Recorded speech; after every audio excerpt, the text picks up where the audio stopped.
오늘은 우리 친구들이 다들 뭐 바쁜 일이 있는지 안 나오는 모양이네요.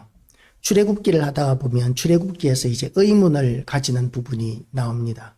어떤 부분이냐면 모세가 애굽에서 왕자로 자랐는데 그런데 사람 하나 죽였다고 이렇게 왕자가 도망자의 신세가 된다는 게 말이 되느냐라는 것이죠. 일반적으로 우리나라 같은 경우에도 사도세자가 뒤주해서 이렇게 죽기까지 사도세자의 정신질환으로 인해서 얼마나 많은 사람들을 죽였는지 모른다 그래요. 사도세자에 대해서 우리가 불쌍하다고 여기지만 사실은 너무 사람들을 많이 죽이니까 그래서 영조가 이 사도세자를 죽일 수밖에는 없었다라는 그런 이야기들이 전해 내려오기도 합니다. 그러니까 뭐 사람 한두 명 죽이는 것이 왕자에게 있어서는 그렇게 큰 일은 아니었습니다. 너무 심하지만 않으면. 그런데 지금 이 모세가 애굽 사람 한 사람을 쳐 죽인 그 일 때문에 40년 동안을 도망자의 신세가 되었는데 어떻게 이런 일이 가능한가에 대한 그런 질문들이 의문을 가지는 사람들이 있었습니다.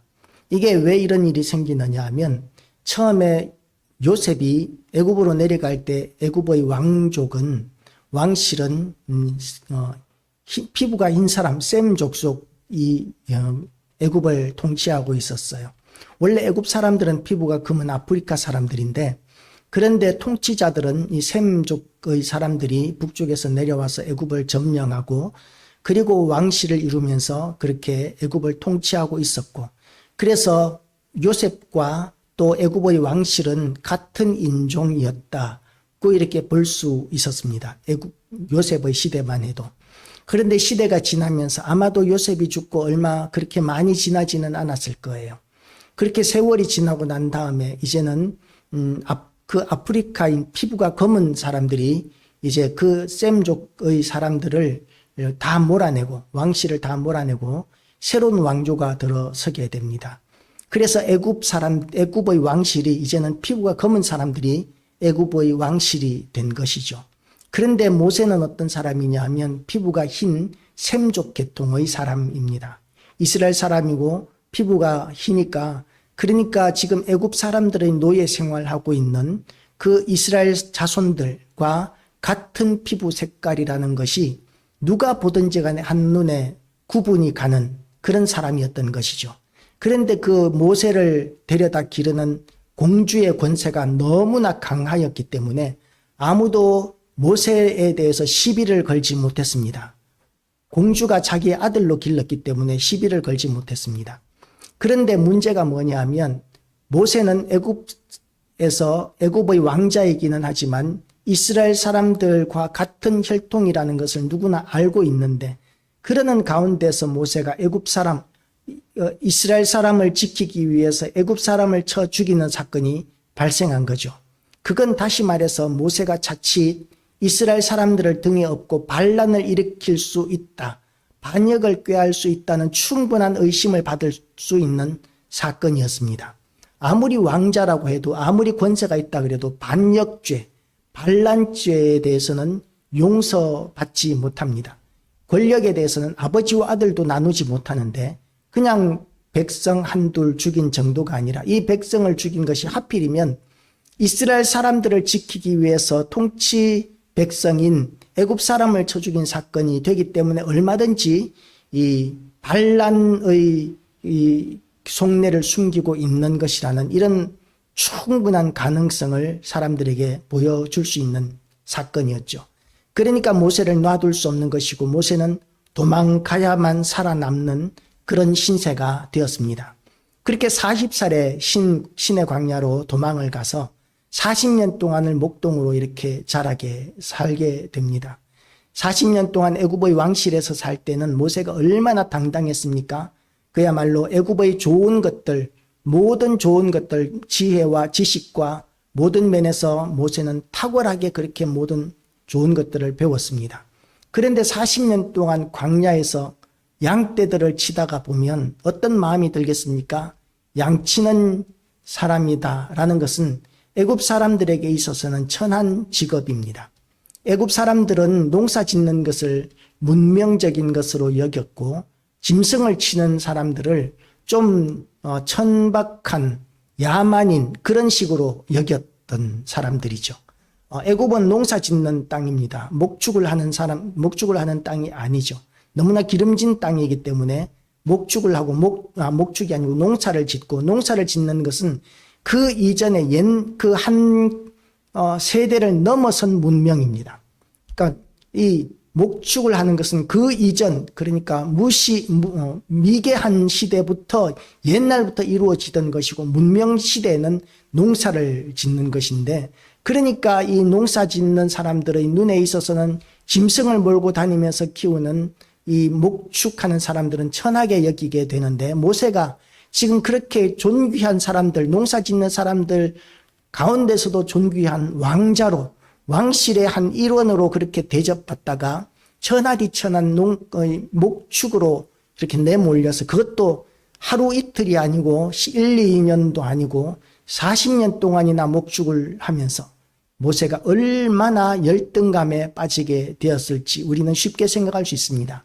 우리가 부유한 삶을 살다가 사업이 망해서 이제 갑자기 반지하 단칸방으로 간다든지 이렇게 되었을 때에 그 사람들이 더 비참하게 보이기도 하는 게, 그 사람들이 그 이전의 삶을 보면 도저히 어울리지 않을 것 같은 그 지하 셋방의 이 삶이 그 사람들에게는 현실로 다가왔기 때문에 더 비참하고 고통스러운 것이죠.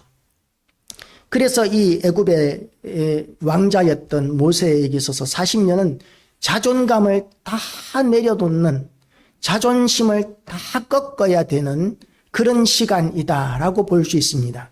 이제 나는 아무데도 쓸모없는 인간이야. 나는 이제 아무도 인정해 주지 않아. 나는 아무데도 쓸모가 없어. 언젠가 이렇게 무차별 칼부림을 일으켰던 그 사람의 이야기를 들어보면 자기는 아무데도 쓸모없는 사람이야 라는 그런 열등감이 충만해 있었고, 그 열등감을 해소하기 위해서 이제 묻지마 살인, 이런 그 사람들이 많이 다니는 곳에서 무작정 칼을 휘둘렀다라는 그런 사건을 우리가 뉴스로 본 적이 있는데요. 이렇게 열등감이라는 것이 얼마나 이렇게 사람을 무너뜨리고 망가뜨리는지 모릅니다. 그리고 모세는 또 거절감을 가지고 있었고 패배감에 충만해 있었죠. 자기를 위해서, 이스라엘 사람들을 위해서 그렇게 애굽 사람을 죽이고 위험을 무릅쓰고 그런 일까지 했는데, 그걸 고마워하는 것이 아니라 오히려 그걸 약점을 잡고 민족에 의해서 팔림을 당하고, 동족에 의해서 팔림을 당하고 고발을 당하고, 그래서 쫓겨다니는 신세가 되어서 저 멀리 저 미개한 신의 광야까지, 신의 광야에 무슨 집이 있었겠습니까? 뭐가 있었겠습니까?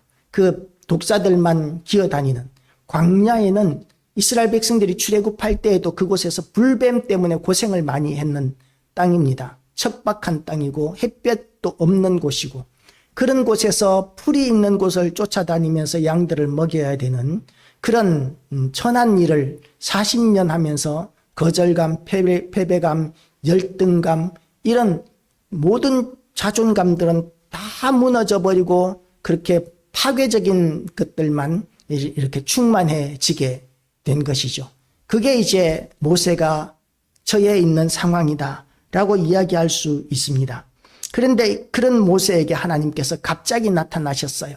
하나님께서 이렇게 말씀하십니다. 이제 가라. 이스라엘 자손의 부르짖음이 내게 달하고 애굽 사람이 그들을 괴롭히는 학대도 내가 보았으니 이제 내가 너를 바로에게 보내어 너에게 내 백성 이스라엘 자손을 애굽에서 인도하여 내게 하리라. 9절 10절 말씀을 그렇게 하나님께서 모세에게 하십니다. 그러니까 모세는 지금 조금 전에 이야기했지만 열등감, 패배감, 거절감으로 충만해 있어서 자존감이라고는 전혀 없는 사람입니다. 우리가 이렇게 자존감이 없어지면 어떻게 됩니까? 만약에 가난한 사람인데, 이 가난한 사람에게 자존감이 다 무너져 있는 가난한 사람인데 그 사람에게 식사는 하셨습니까? 물으면 그게 우리나라의 일상적인 인사말이었는데도 불구하고 자존감이 떨어진 사람은 뭐라고 대답하느냐 하면 와, 안 묻을까 봐, 내 알아서 다 못다. 뭐 이런 식으로 반응하게 된다는 거죠. 보통 그냥 인사로 예 먹었습니다. 그렇게 식사는 또 하셨습니까? 이렇게 서로 받아 할 수 있는 그런 좋은 인사말, 우리나라의 전통적인 인사말인데도 불구하고 자존감이 무너져 있는 사람, 상처가 있는 사람들은 똑같은 말을 듣고도 그것을 바로 받아들일 수 없게 되는 것이죠. 그리고는 그 반박하게 되고 시비를 걸게 되고 싸움을 하게 되는 이런 모습들을 우리가 많이 보게 되는데, 그래서 우리는 자존감, 우리가 가지고 있는 것이나 우리의 형편이 어떠하든지와 상관없이 우리는 하나님께서 택하신 온 천하보다도 귀한 너무나 존귀한 신분이라는 것을 인식하지 않으면 우리도 또한 세상 사람들과 비교하게 되면서 우리는 거절감과 패배감과 열등감과 그리고 다른 사람들과의 비교의식 같은 것을 가지면서 우리는 인격이 파괴되어져 가는 그런 연약한 모습을 가지게 되어 있습니다.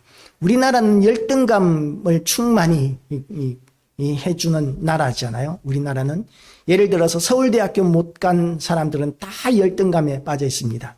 우리가 서울대학교 못 갔더라도 우리가 연고대를 간 친구를 만나면 야 좋은 학교 갔네 라고 이렇게 그 사람 부러워할 수 있지만, 그 연고대 학생들의 입장에서는 서울대를 못 갔기 때문에 열등감 가지고 있는 거예요. 우리는 그들이 공부 잘하는 학생이라고 생각하지만, 그러나 실질적으로 그들의 입장에서는 서울대 못 간 그 열등감, 그리고 서울대 간 사람들의 경우에는 옛날에는, 지금은 어떤지 모르겠는데 지금은 사법고시가 없어졌지만 사법고시 합격하지 못한 열등감, 꼭 법대를 안 나와도 서울대학교 출신의 그 학생들은 사법고시 합격을 많이 했어요. 뭐 경제학과든지 체육학과든지 하여튼 서울대에만 들어가 있기만 하면 그 아이들이 가진 머리가 있고 실력이 있으니까 사법고시에 많이 됐습니다. 그러니까 사법고시 못된 친구들은 또 열등감을 가지게 되는 것이죠. 다른 사람과 비교하고, 그리고 다른 사람들에게 선의로 다가갔다가 그것을 거절당하면 또 거절감이 우리에게 큰 상처가 되고, 그 다음에는 다시 다가가기도 어려워하는 그런 연약한 것이 우리의 모습입니다. 그런데 그런 연약하기 짝이 없는, 그것도 40년 동안이나 그런 열등감을 가지기에 충분한, 그 자존감이 완전히 무너져 버릴 충분한 시간을 보낸 모세에게 하나님께서 오셔서 내가 너를 이제 보낼 테니까 네가 나를 위하여 이스라엘에게로 가라고 말씀하십니다. 40년 동안 애굽에서 피해 있었어요. 살인자로 쫓겨났었습니다. 그런데 애굽으로 다시 가라고 하면, 그러면 혹시라도 40년 전에 내가 애굽 사람 죽여서 죽였던 사실을 알고 있는 사람 만나면 어떻게 하지?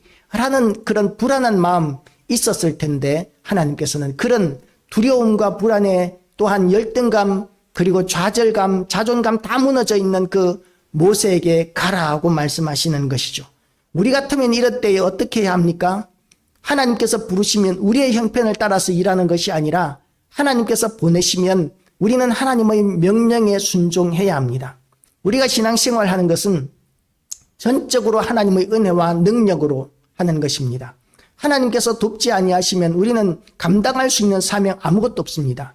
우리는 하나님께서 도우시고 능력 주시는 안에서만 무엇이든지 할 수 있어요. 할 수 있거든이 무슨 말이냐? 믿는 자에게는 능치 못한 일이 없느니라 그 말씀하셨어요. 다시 말하면 할 수 있거든이 무엇이냐? 믿지 않는 자에게는 아무것도 못한다라는 그런 의미가 담겨 있는 것이죠. 정반대로 보면 우리는 그러니까 믿음으로만 우리는 무엇이든지 할 수 있고, 믿음이 없이는 우리는 아무것도 할 수 없는 보잘것없는 존재라는 것을 인식해야 합니다.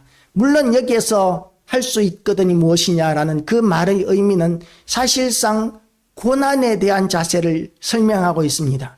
우리가 무엇이든지 전지전능하게 이렇게 막 병든 사람 치료하고 교회 건축 막 의리의리하게 하고 대박을 터뜨리고 이런 의미에서 할 수 있거든이 무슨 말이냐 정도가 아니라, 고난이 우리에게 닥친다 할지라도 그것마저도 극복할 수 있는 그런 믿음, 가난에도 처하고 부유함에도 처하고 우리가 어떤 어려움에서든지 닥쳐도 우리의 믿음을 지키는, 우리가 승리할 수 있는, 믿음으로 승리할 수 있는 이것을 의미하는 것이죠. 그런 할 수 있거든이 무엇이냐, 믿는 자에게는 능치 못한 일이 없느니라는 그 말씀이 우리에게 그대로 임하기 위해서는 믿음이 있어야 합니다. 할 수 있는, 무엇이든지 할 수 있는 그런 능력을 하나님께서는 얼마든지 부어주시면서 사명을 감당하게 하시는 것이죠. 그래서 우리는 하나님이 주시는 능력 안에서 무엇이든지 할 수 있는데, 하나님께서 보내시는데 능력 부어주실 것인데, 형통하게 하시고 채워주실 것인데, 그런데 우리는 우리의 입장과 우리의 처지만 생각하면서 하나님 제 처지를 한번 보십시오. 지금 제가 거기에 가게 생겼습니까? 제가 지금 그 일 하게 생겼습니까? 이렇게 우리는 생각하면서 하나님 앞에 부인할 수 있는 것이죠. 그런 사람들이 굉장히 많습니다. 지금은 그런 일 할 형편이 아닙니다, 하나님. 그러나 우리가 그렇게 변명하는 것을 하나님께서는 기뻐하지 않으십니다. 우리의 형편은 하나님이 가장 잘 아십니다. 우리가 절대로 할 수 없는 상황, 절대로 우리가 이룰 수 없는 그런 현실적인 가운데 있다 할지라도 하나님께서 어떤 형편으로 역사하실지 모르는 거예요. 우리가 정말 할 수 없는 그런 불가능한 상황 가운데 처하셨을 때야 비로소 하나님께서 더욱더 우리를 통해서 놀라운 역사를 이루시고 기적을 이루신다는 것을 우리가 믿어야 합니다. 그래서 절박한 상황, 어려운 상황이 처할수록 우리는 하나님께 대한 기대감을 가지게 되는 것이죠. 모든 것이 충족되어 있고 모든 것이 형통한 가운데 있다면 하나님께서 역사하실 기회가 없습니다. 필요도 없습니다. 그런데 절박한 상황 가운데 처하게 될 때, 우리가 가진 것이 없고 이 문제를 헤쳐나갈 수 있는 방법도 없고 능력도 없을 때, 그럴 때 하나님께서 역사하시는 것을 우리는 볼 수 있는 것이죠. 그래서 그런 하나님의 놀라운 역사를 보기 위해서 우리는 하나님의 부르심에 응답하고 순종할 수 있어야 합니다. 그래서 모세를 하나님께서 보내겠다고 하셨으면 모세는 아멘, 여태까지 이렇게 하나님의 부르심을 기다렸습니다 라고 대답을 했어야 하는데, 모세는 뭐라고 대답하느냐 하면, 모세가 하나님께 아뢰되 내가 누구이기에 바로에게 가며 이스라엘 자손을 애굽에서 인도하여 내리까. 이게 사실은 모세의 모습만 그렇겠습니까? 우리가 모세의 입장이라 할지라도 우리는 그런 무너져 있는 그런 상황 가운데서, 우리가 의지할 것이 아무것도 없는 상황 가운데서 하나님께서 이런 한 민족을 이끌어내라는, 그것도 그냥 이끌어내는 것이 아니라 애굽의 노예 생활하고 있는 민족이에요. 그때 당시만 해도 노예는 재산입니다. 얼마나 큰 재산이에요. 그 많은 백성들 다 그냥 그 애굽이 보내주겠습니까? 그리고 애굽은 그 당시에 그야말로 4대 문명의 발상지라고 할 수 있는 나라였고, 그리고 굉장한 강대국이었어요. 너무나 강한 나라, 비옥한 토지를 가지고 잘 먹고 잘 사는 나라, 그런 강대한 나라였고 철병가가 있는 나라였고, 마음만 먹으면 이스라엘 사람들 다 금방 한 손에 이렇게 몰살시킬 수 있는 힘을 가진 나라였고, 주변의 어떤 나라들도 애굽에 시비를 걸 수 없는 그런 강대한 나라였는데, 그런 나라에 하나님께서 모세를 보내시면서 거기에 노예 생활하고 있는 네 백성들 다 이끌어내라고 말씀하시면서 주신 것이 막대기 하나였어요. 지팡이 하나 짚고 가서 끌어내라고 말씀하십니다. 그런데 그런 보냄을 우리가 받았다면 하나님 군대라도 좀 주셔야 되는 거 아닙니까? 하나님 뭔가 눈에 보이는 힘이 좀 있어야 되지 않겠습니까? 제가 또 더군다나 리더십도 없고요. 하나님, 제가 가진 돈도 없고요. 제가 나이가 지금 80이지 않습니까? 나이가 80이고 이런 지경 가운데서 제가 어떻게 그 민족들을 이끌어내겠습니까? 지금 양떼들도 겨우 치고 있는데요. 양 키우는 것도 지금 힘이 겨우 나이 80의 노인인데, 하나님, 제가 이스라엘 백성들을 그 강대한 애굽에서 끌어낸다는 게 말이 되는지 한번 생각해 보십시오 라고 할 만하지 않겠습니까? 그러니까 하나님 앞에 모세가 이렇게 대답하는 것이죠. 하나님 앞에서 보낼 만한 자를 보내소서라고 이렇게 말씀하시면서 이제 모세가 거절할 수밖에 없는 것이죠. 모세가 하나님께 아뢰되 내가 누구이기에 바로에게 가며 이스라엘 자손을 애굽에서 인도하여 내릴까? 저는요, 하나님, 왕자로 있을 때에도 한 사람도 못 구했어요. 한 사람 구하기 위하여 제가 힘을 썼다가 지금 오히려 그 사람도 못 구하고 쫓겨난 거, 도망자 신세가 된 거 하나님이 아시지 않습니까? 그런데 제가 이스라엘 민족을 다 구한다니요. 제가 누구이기에, 왕자일 때도 못했는데 지금 목동에 불과한데 제가 어떻게 하겠습니까? 라는 그런 이야기를 제가 누구이기에 라는 말에 지금 하고 있는 것이죠. 그렇게 모세는 아무것도 자기가 의지할 것이 없을 때 하나님께서는 내가 할 테니까 너는 가 라고 말씀하고 계시는 거예요. 우리도 그와 같이 하나님의 부르심이 있다면 우리의 능력이나 우리의 이런 그 여건에 상관없이 순종하기를 결단하는 우리 모든 성도들 되시기를 축복합니다. 어떤 목사님이 이제 병든 사람들을 위하여 기도하는데, 그런데 기도할 때마다 두려움이 있는 거예요. 하나님, 제가 이 병든 사람을 위하여 기도할 때마다 하나님의 이름으로, 예수님의 이름으로 이렇게 선포하고 기도하는데 만약에 이 사람 안 나으면 어떻게 합니까? 하나님께서 저의 기도를 통해서 치료 안 해주시면 목사의 권위도 무너지고 하나님, 제가 하나님 입장이 곤란해지지 않겠습니까? 제가 수치당하는 것은 둘째 쳐놓고 하나님 수치를 어떻게 합니까? 하나님 영광 가리는 거 어떻게 합니까? 하면서 기도할 때 병든 사람을 위해서 목사가 기도 안 할 수 없는데, 그런데 기도하면서 그런 마음을 가지는데 하나님께서 주시는 메시지가 뭐였느냐 하면 그건 네가 하는 게 아니고 내가 하는 거야 라고 이렇게 말씀을 하시더라는 거죠. 그래서 하나님께서 하시기를 기대하면서 기도하는 거죠. 기대하고 기도하고 기대하고 기다리라는 말을 우리가 잘 알고 있지 않습니까? 기도 응답에 대한 그런 자세, 무조건 우리에게 있어 능력이 있기 때문에 기도하는 것이 아니라 능력은 하나님께 있고 응답이 하나님께 있기 때문에 우리는 기도하는 것이고, 우리가 기도하면 하나님께서 그렇게 응답해 주시겠다고 약속하셨기 때문에 그 약속에 의지해서 우리는 기도하는 것입니다.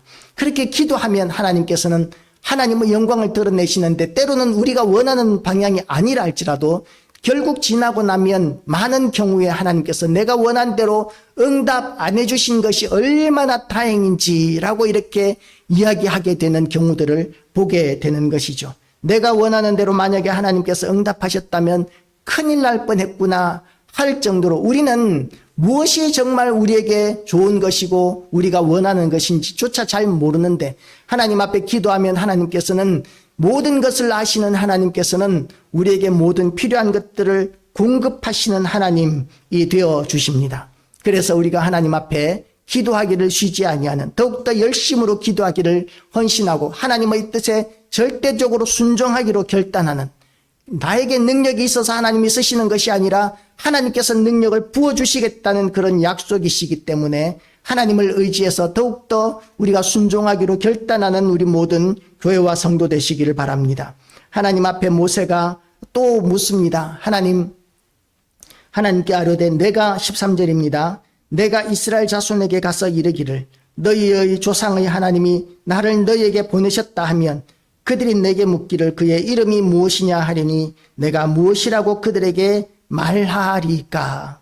하나님의 이름이 무엇이라고 제가 말하리까? 그러면 하나님께서는 나는 너희를 구원하여 낸 여호와 하나님이라 이렇게 대답하실 것 같은데, 오늘 본문에서는 여호와 하나님이라고 말씀 안 하시고 하나님이 모세에게 이르시되 나는 스스로 있는 자이니라, 또 이르시되 너는 이스라엘 자손에게 같이 이르기를 스스로 있는 자가 나를 너희에게 보내셨다 하라. 스스로 있는 자, 또 다른 번역에서는 나는 나다라는 해석을 해요. 또 다른 번역에서는 나는 나다. 하나님은 한 분이십니다.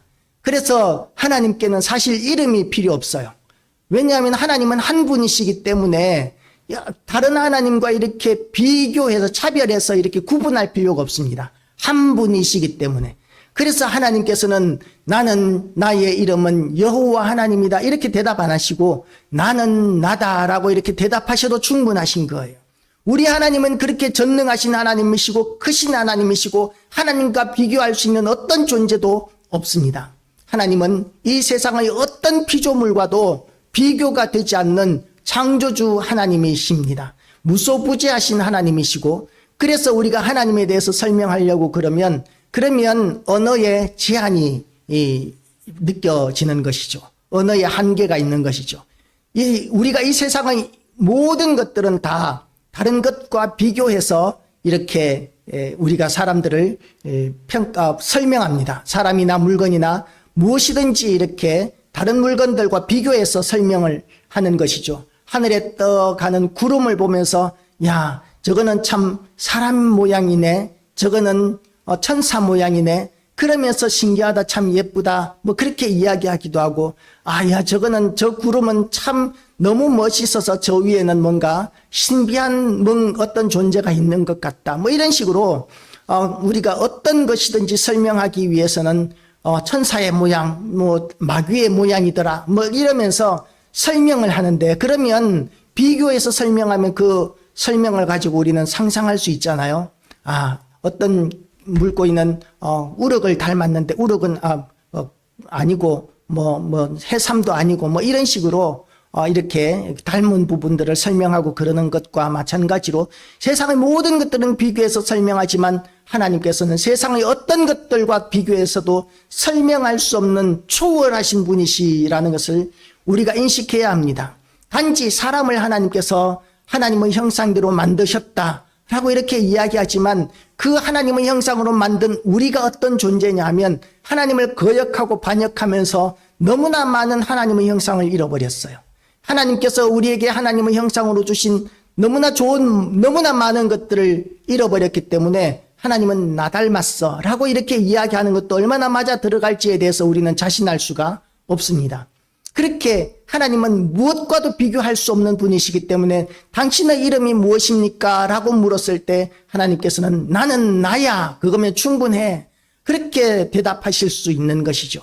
그래서 삼위일체를 설명할 때도 마찬가지입니다. 삼위일체에 대해서 어떤 사람은 태양에 비교하고 어떤 사람은 빛에 비교하고 어떤 사람은 아버지와 아들과 뭐 이런 식으로 비교하기도 하고 그러는데요. 하나님은 그렇게 비교하면 이단이 되어버립니다. 하나님은 성부 하나님은 한 분이시고 성부 하나님으로부터 성자와 성령이 나오시고 그리고 성자로부터 성령이 나오시고 그렇게 삼위일체는 그렇게 설명을 합니다. 하나님은 한 분이신데 성부와 성자와 성령이 계시고 하나님은 한 분이시다. 사실은 그게 말이 안 되는 이야기예요. 성부와 성자와 성령 이렇게 삼위가 계시는데 한 분이시래요.